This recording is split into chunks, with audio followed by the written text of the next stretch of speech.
When you contacted me, I thought about my skills. I don't have very many, but something that I think I pride myself on is my relationship with time, and how I manage my time and how I manage the balance between planning and spontaneity. Um, I think I'm pretty aggressive about my time management in some ways, so it might be interesting to talk about that. Yeah, that's an awesome topic. And I love a lot of these podcasts I love because I tell people explicitly, don't tell me what we're going to talk about beforehand, because then like I am, genuinely surprised and interested, not Yeah. like, oh, we planned this. Yeah, the time thing's really interesting because I think of you as a person who both gets a lot done professionally and also like the spontaneity thing also gets to do a lot of fun, interesting stuff all the time. And I'm just wondering, how you manage to do that. So that's actually a cool topic. Cool, thanks. Yeah, I once read in a magazine, I think it was Marie Claire or something at the gym. You can't afford everything, but you can afford anything. I haven't managed to quite apply this to money, but I think this is my philosophy when it comes to time. So what do you mean by you can't afford everything, but you can afford anything? What do you mean by that? If there's something you really want to buy, well, I think this is what the article is saying. You can figure out a way to rearrange your life to buy it, but you can't do this for everything because you just don't have infinite money. And I think for time, it's the same thing. If there's something you really want to do, you figure out how to do it. And then you can't do everything though. Right. So what has been the, I guess, the latest thing on your mind in terms of this, prioritizing time thing, in your last few months, and say, what are some of these top things in your head that you're trying to make time for that you normally probably would not have time for? Well, I think the last few months have been pretty brutal on my time. I just started this assistant professor job, and there are all kinds of demands on my time and attention that I didn't have before. Like my first few weeks of the job, every day I was meeting with people like from morning until night. Although other professors asked, how do you have so many people to meet with? But I don't know, somehow people materialize and they want to meet. And then every night I would be setting up more meetings. But now that I've sampled a little bit to see what's important, I think I can be more ruthless about protecting the time for what I want to do. So I mean, I think the most subversive thing you can do as a researcher is just to push aside everything except for research. So that's something I've been working on. Yeah, I think something something that I'm trying to do right now is figure out which things I don't actually have to do or which things I don't have to do a super good job on, so that I have more continuous blocks of time to meet with my students, to read things, to absorb things and that kind of thing. But also it's been hard trying to find time for anything outside of my job, but I think that's really important. I think, if you stop feeding your soul, then you die. Then what's the point of anything? Right. Yeah, and I think this is Yeah. something that, because this is your first semester as an assistant professor, there is going to be, this is not steady state, hopefully. This is just a lot of new stuff coming in. But, being able to prioritize the non-work stuff, I think, is important as well. But I totally get, because I moved as well. This is my first quarter at UCSD. So there is a lot of startup cost associated with it and, new things going on all the time. But yeah, being able to get to that steady state somewhat quickly is important. So I think you're going through things that like a lot of people, the same challenge a lot of people are facing right now. Right. But yeah, like on Friday afternoon, I think around 5, I was supposed to do a task that was supposed to take me half an hour. It took me 2.5 hours because I was just so tired from my week. And that was when I decided, look, I'm just gonna take the next day or so off because I've become so slow. But I think for me, like prioritizing things outside of work and prioritizing rest and being strategic about it is really important for making more time. Like time is not really like this fixed resource. It's something like, I mean, I think sometimes people say like, oh, this is a task, this is how long it takes. So like, no matter how I rearrange my time, like this is how everything fits together, but it's really not like that at all. Like, I think like reading something can take me between like half an hour and like 3 days, depending on how focused I am. Like same with writing something, same with resting. Like if I wait too long to rest, then I have to rest for like 2 weeks. But if I rest like small amounts at the right times, then like I can have a much lower total amount of rest time. Yeah, I mean, that point that you said is interesting because then it's like having rest as a first class object in your scheduling seems really important. Right. Because I think that like sometimes it's not possible to like insert rest into your schedule, like if you actually have like 3 deadlines at the same time. But even then, like you're just gonna work really slowly, like if you don't rest at all. So I think like I think especially if you have very little rest time total, it's very important to take it like sooner than later. Because like the sooner you take the rest, the more it's worth. Yeah, no, Yeah, it's totally a great point because this is what I mean. For people who are kind of peak athletes who are training in athletic competitions, you know, the rest between workouts, strategically planning that is huge, right? Because otherwise they physically get hurt or they literally get burned out physically and they can't train as well and stuff. So there's an analogy there. right. Yeah, I think I approach my work very much like an athlete approaches their work, because I feel like, you know, I have like a finite amount of energy that I start out with. Like this is like my budget of like this is how many like miles I can go work wise before I stop, and then like I try to train myself and push myself to go further. But like if I like this is like how I've learned to rest, and like this is how like I have to rest at intervals to like keep from like injuring my mind. And like for our profession, I guess injury is burnout, or like, you know, when you get into the state where you're just like not feeling creative anymore, which I guess can, like, all the states can be characterized as burnout states. Yeah, no, I think that's absolutely right. That I've been thinking about this a lot also in my last few years. And one of the things is you can be in a burnout state where you can't think of creative output in terms of research, but you can still go about your day, right? You're teaching your classes, you're going to meetings, you're still going about your day, but then you're not making any substantial forward creative progress toward your research agenda. And that's I think that's a hard state to be in because you can still function kind of like a zombie, but you're not really pushing forward creatively. Right. Yeah, so I feel like part of living life is just like you have all these tasks and you're trying to fit them in. But I think like for some people they see it as like a bin packing problem. For me, it's not so much a bin packing problem because like these tasks take variable time depending on like how you decide to take your rest. And I think for me, like that's like rest is very time generative. And also like there are other things that are like either time generative or energy generative. Like there are things you can do that cause future things to take less time. And like if you think about things that way, like I think it really helps.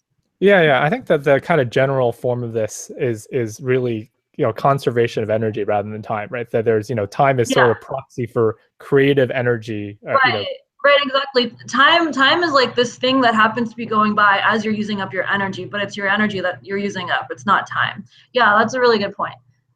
Yeah, because I always think of things in terms of conserving and expending energy at the right times, right? So like a typical thing is, you know, the first thing in the morning, that's when I'm most fresh. And some people like are most fresh writing late at night or something, right? Like they can't do something all day, and at night no one's bothering them, so they write a lot. So for me, it's, you know, first thing in the morning. Right.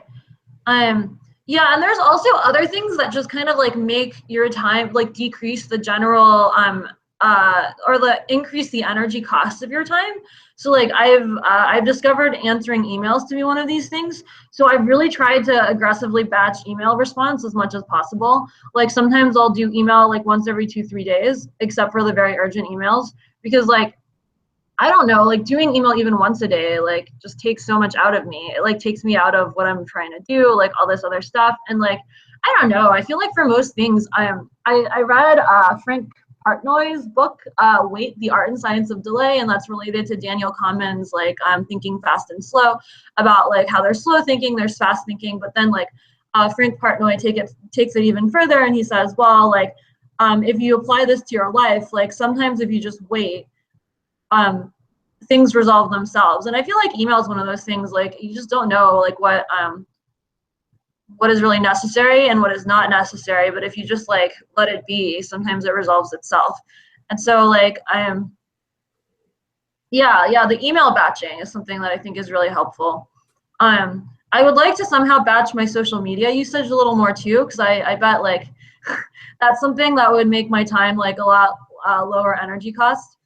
Yeah, let's actually talk about that because I wanted to transition to that because my view on this is, there's substantial emails, right, where you actually have to write stuff and think about, and that's, like you said, really disruptive. But I kind of feel that, social media usage or general messing around online, as long as it's not excessive, is actually relaxing in a sort of way and not, it doesn't really sap too much out of me. But, what do you think about social media's usage during the workday? Yeah, so for me, I feel the same way about social media usage, but not about email, and here's why. I'm not very detail oriented, and most of my small emails are like, what time should we talk? And this actually takes a ton of energy from me to make sure like the time that I say I can talk to someone, like I'm not doing anything else. And like actually like, like then I have to go into like all of my processes of like, am I really like setting aside, like I don't really I don't have fast algorithms for deciding when I should talk to people yet, basically. So like every time someone says, when do you want to talk, I have to run my entire search over like, when should we talk? And this takes like a ton of compute power. But for social media, like, yeah, it doesn't really matter. Like someone posts a link, I'm like, yeah, this is what I think. That's just like surface processing. I can like, like, I feel like the way I see it is like, I don't know, like I just have a bunch of cores dedicated to like a bunch of random processing in my head. And like, I'm not using all of them. Like, yeah, I'm not using all of them most of the time. And in fact, like if I can engage more of them, it somehow like makes me happier in some way. So like general social media usage is fine, but like email, it's like this like logistical stuff takes a lot out of me. Yeah, I totally agree. Yeah. Because social media, if you view it as light entertainment throughout the day, it's fine. Because email is not entertainment. Right? Email's rarely entertainment. It's more like, planning. Right. Like the social media, the social media usage like makes me feel like I'm staying informed. I'm like, taking breaks. Yeah, I don't know. It's also like very much under control. I actually very much prefer that to having like synchronous conversations with people, because those are like much less predictably timed. Like you can't just get out of them immediately. I don't know. Like I think for some people, like interactions, like actual in-person interactions that are small are very energizing. I find those to be very draining. And I think I much prefer social media interactions. Yeah, I think that I totally agree with that. Because then there are people who are really hardliners. They're like, you should just have your text center open for 8 hours a day and don't look at anything else. But I've never been able to actually do that. Right. No, actually, I think that decreases morale. Because I think morale is also like an important factor in how much energy you have. And for some people, like working around other people is how they get their morale boost. Like I actually don't find that very helpful for me. Like, well, because also for social media, you can kind of pick and choose what you respond to. Whereas like for people, you kind of just have to respond. You can't just like ignore some people who say hi to you, Yeah, and I think this is interesting because it's sort of an argument for why virtual is better than real life in a way, right? Because like you said, you don't have that social pressure of being there physically or scheduling stuff synchronously. I mean, this is people in HCI study this a bunch back in the old days, especially if there actually could be better social interactions online in certain ways because of what you just said. Right. So I actually I don't think virtual is better than real life strictly for everything. I in fact prefer to have lunch with other people every day, and that social break is, I feel, very nice for me because it's also like a focus hour or whatever of interaction.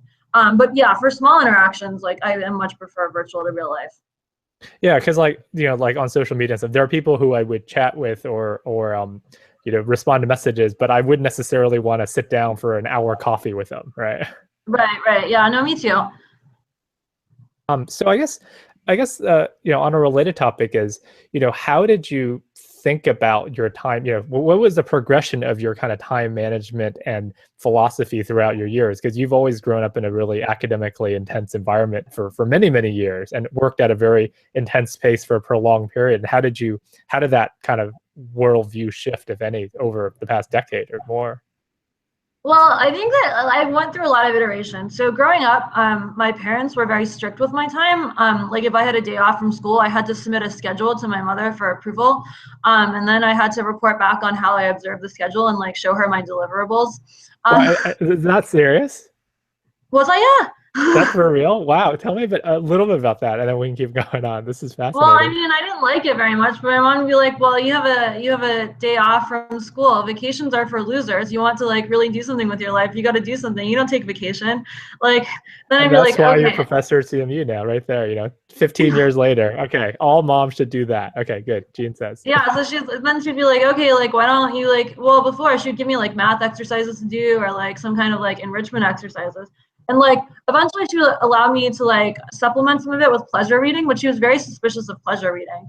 So like all of my pleasure reading had to come from like approved lists and stuff. But and sometimes I had to write reports.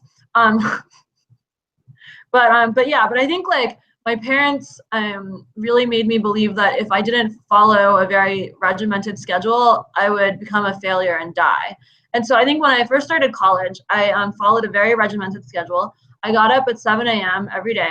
I'd go for a run. I would have breakfast. I set my first class to be 9 a.m. so that it would like force me to do that.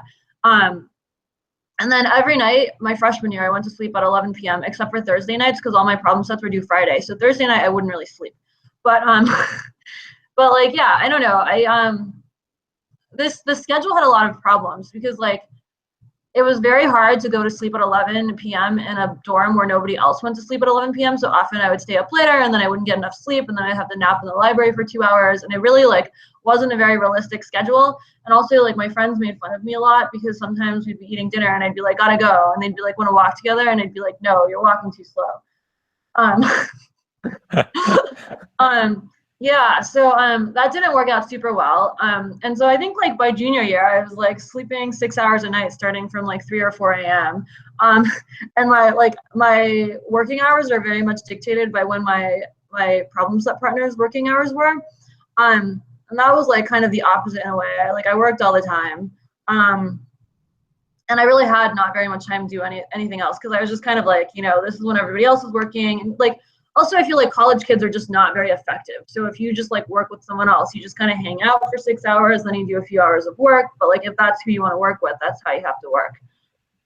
So I didn't like that very much. And then I got to grad school and I was like, I'm done with this. I'm gonna have time to do things I like. So my first year of grad school, I had a really bad repetitive stress injury, so I couldn't use my computer very much.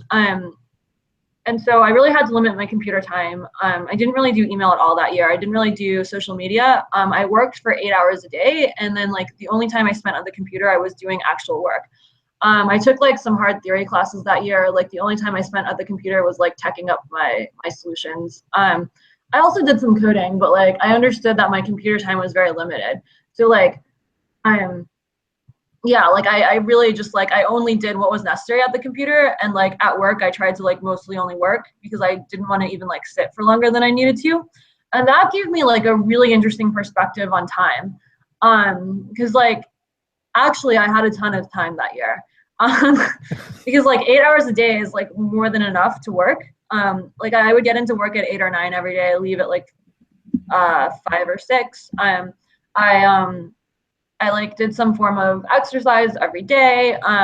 In the evenings, I tried to avoid working as much as possible. I did a lot of cooking. I like lived next to the MIT Press bookstore. I would read like a book or two every week. I didn't really have very many friends, which also like gives you a ton of time. I like all these actual pieces of advice. Mom making schedule, yeah, having your mom do the have the checklist for you, no friends, repetitive stress injury. Yeah, these are all great things to reclaim time. You have a ton of time, yeah. But I mean, I blogged a ton that year. I think that was like my most prolific blogging year. I learned a lot. I think that was maybe like one of my more productive years in grad school So it seems like a transformative year, right? Because it really shifted you into another mindset. And also the transforming from undergrad to grad school is transformative. But that year, because it was compounded by your injury and you were forced to reevaluate how you spent your time and stuff, that seems kind of transformative. Right, yeah. And so after that, I realized like, man, there's a lot of time if you just figure out how to arrange it. And also like technology really sucks your time away. So I think the next year I did a bunch of experiments like, okay, like I'm not going to work all the time. I'm going to on purpose prioritize like making friends so that I actually have some, etc. and like taking up hobbies. And also I did a couple years of experimenting with taking time away from technology on purpose. So for a couple of years, I would do like 1 hour off the internet before I went to sleep every night. I also tried to do, I think in 2009 or 2010, one summer, like 5 hours of continuous non-internet time a week. And I would like go for a long bike ride or a long run or something like that. And that I think was really nice because it's just like life feels like it's at a completely different pace when you're offline like that. And I think like having frequent reminders of how that felt was very helpful for me. And I should really get back to that.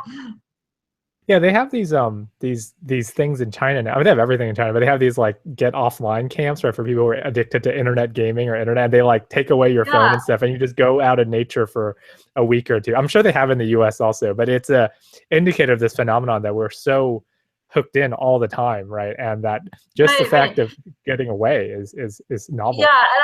Yeah, and at once things feel very fast-paced because things are always happening on the internet, but then time just feels like it's not, like you don't have enough of it because it takes so much energy to be in that kind of fast-paced situation. Yeah, one thing that I've always avoided doing a lot is instant messaging or synchronous online communication, right? So like IMs really stress me out. Like I see people like when I was like interning or working at Google, like people just have like 5 GChat windows always open and like they're just coding and then they're like chatting with their friends. Like that always stressed me out a lot. Like anything IM related just stressed me out because it seemed like so synchronous. Oh, I mean, for me, it's much easier because you can have like 10 conversations at once. But Yeah, I guess if you don't feel pressured to respond right away. I always feel pressure to respond right away, so that it always stresses me out. No, I don't feel very much pressure. In fact, like my friend Seth once said that I was the worst instant messaging partner in the world because I would always ask him how he was doing and then not respond and respond like the next day. Yeah, it's like if our real life etiquette was instant messaging etiquette, then we'd all be pretty strange. Right. Yeah, but really interesting. Yeah, but I think like thinking about time and energy and like how technology plays into that has been really really important for me. Yeah, and it's I think it's for a lot of us, not only in academia but in the tech sector, in any, basically not even in many kinds of sectors, right? Because we're kind of the first generation to really grow up seeing from personal computing to mobile devices and tablets now that we are, we're in this unique generation where we saw all that growing up. Whereas people who are 10 years, people who are college students now, they've always grown up as digital natives and always with tablets and phones and stuff. So we're in this really interesting transitionary generation. Right. Yeah. Something else that I spend a lot of time thinking about is how you can have room for. Oh wait. I guess maybe I didn't finish my progression of my relationship with time. Yep, keep it going.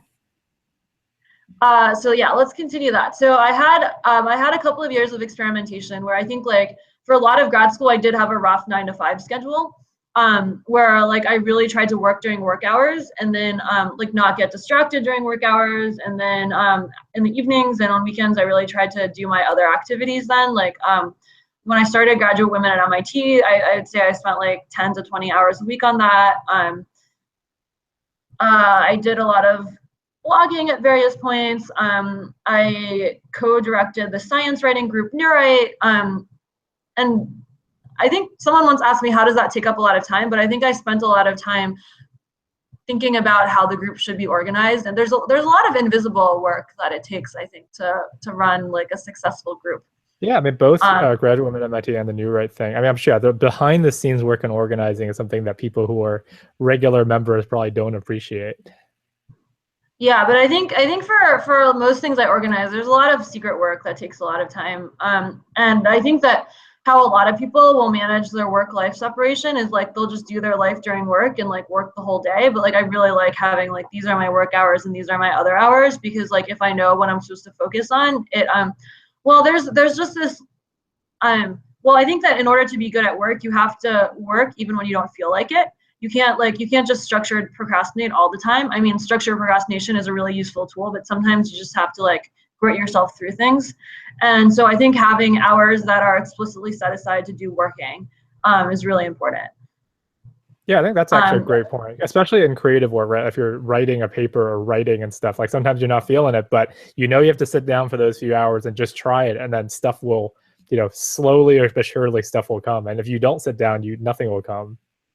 Right. Yeah. So I think like for me, it was really helpful to have like, okay, between working hours, these are hours for work. The other hours I can do whatever I want. And there are enough of those hours that I don't feel compelled to just like sneak other time into my work hours time.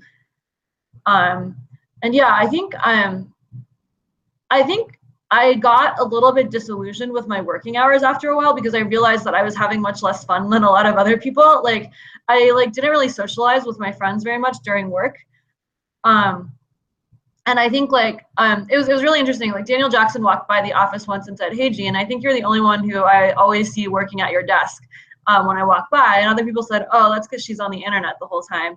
But so this made me wonder, like, okay, am I really just like doing the same thing as everyone else, but I'm just on the internet, on Facebook, having these conversations instead of like doing it in person? But I think for me, actually, like, not like cutting myself off from like most in-person conversations and limiting myself only to online interactions forces me to, I guess, limit my interactions in certain ways that I think is harder to do. Yeah, there's a control thing too, right? Because there's this locus of control where if it's online, you get to control, when you respond to people and such. Where if people are walking by your office and talking to you, it's very hard for you to actually fully be in control of those interactions. Right. Yeah, Ted Benson used to like stop by my office sometimes or try to talk to me while I was at the gym. And then like one day he's like, "How come all of our in-person interactions are so awkward?"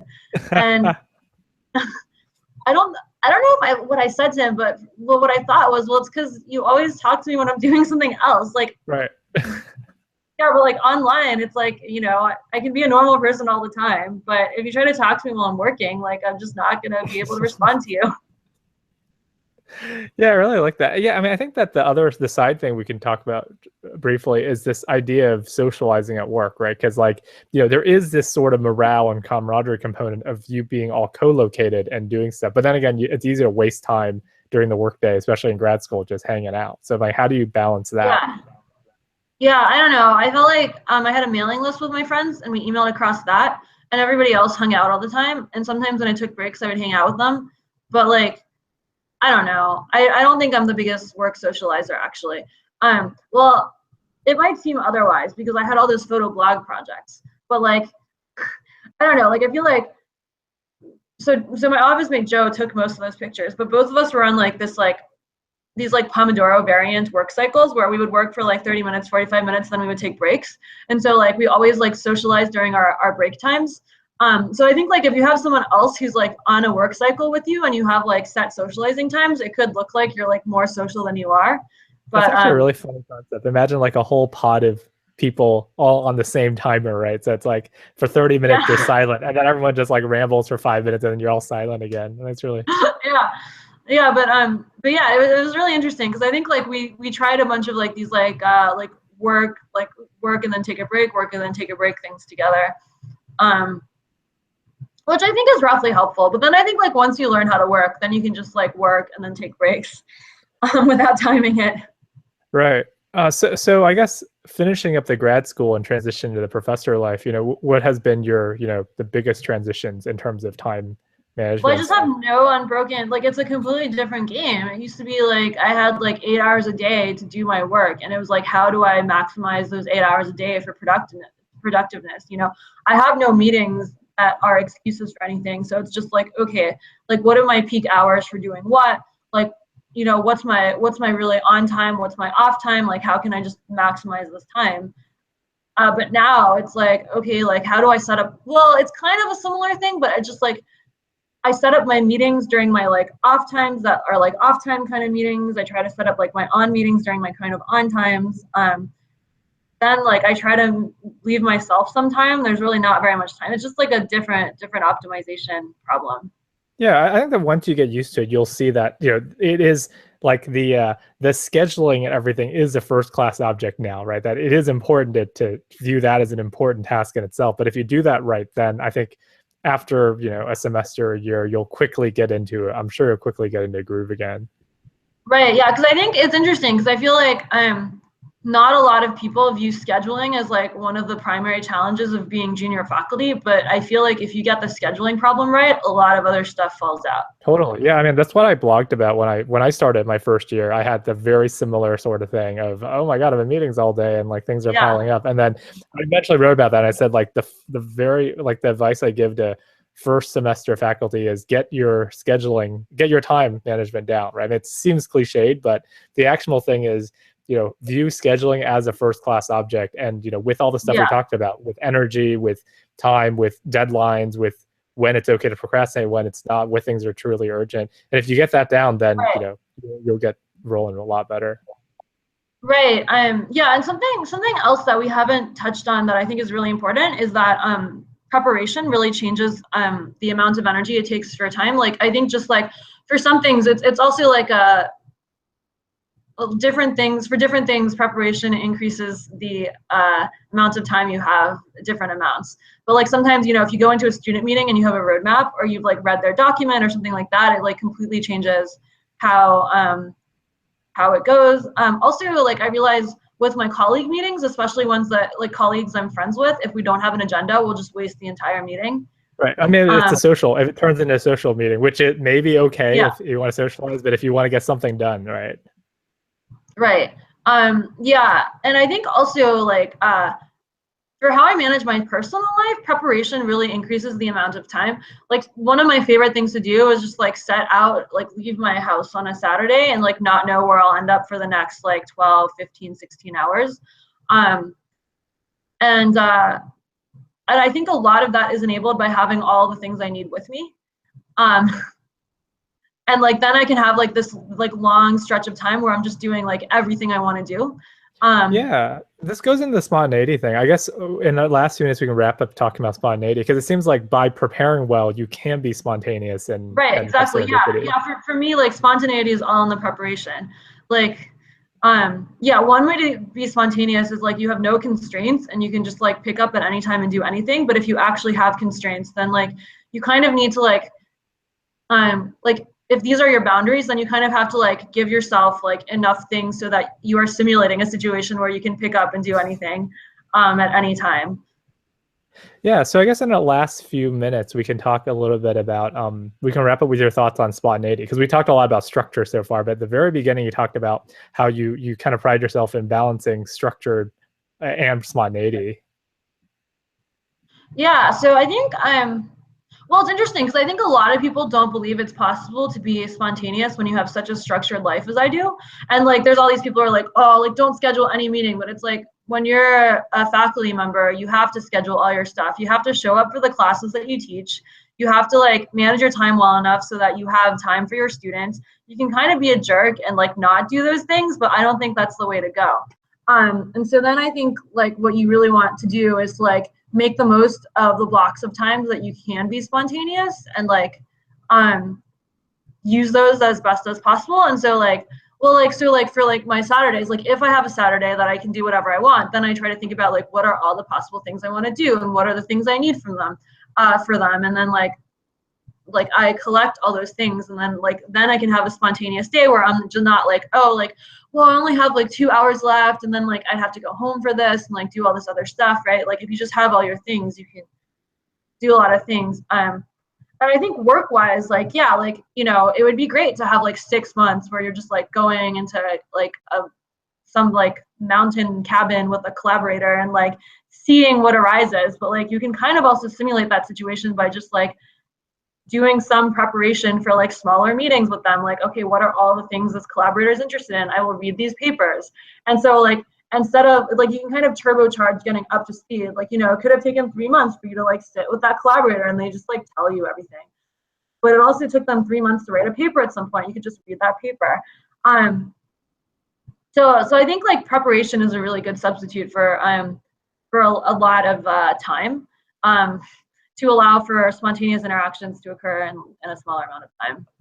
Yeah, I think this is a great point to end on, in that, like, yeah, and this idea of preparing well so that you're setting yourself up for potential serendipity later is really powerful. Yeah, I mean, it's like that really cliche phrase, like the harder you work, the more lucky you can get. Yes. I think like the harder you work, the more serendipity you can have, because you just like, you have like just much more surface area for like things to catch onto.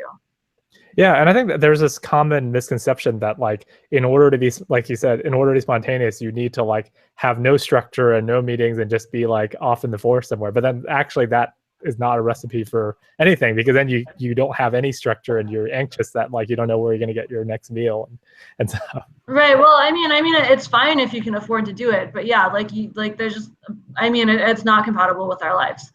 Yep. Alrighty, that's an awesome point to end on. Thank you so much, and we'll talk a bit more offline. But thank you so much. Cool. Yeah. Thank you.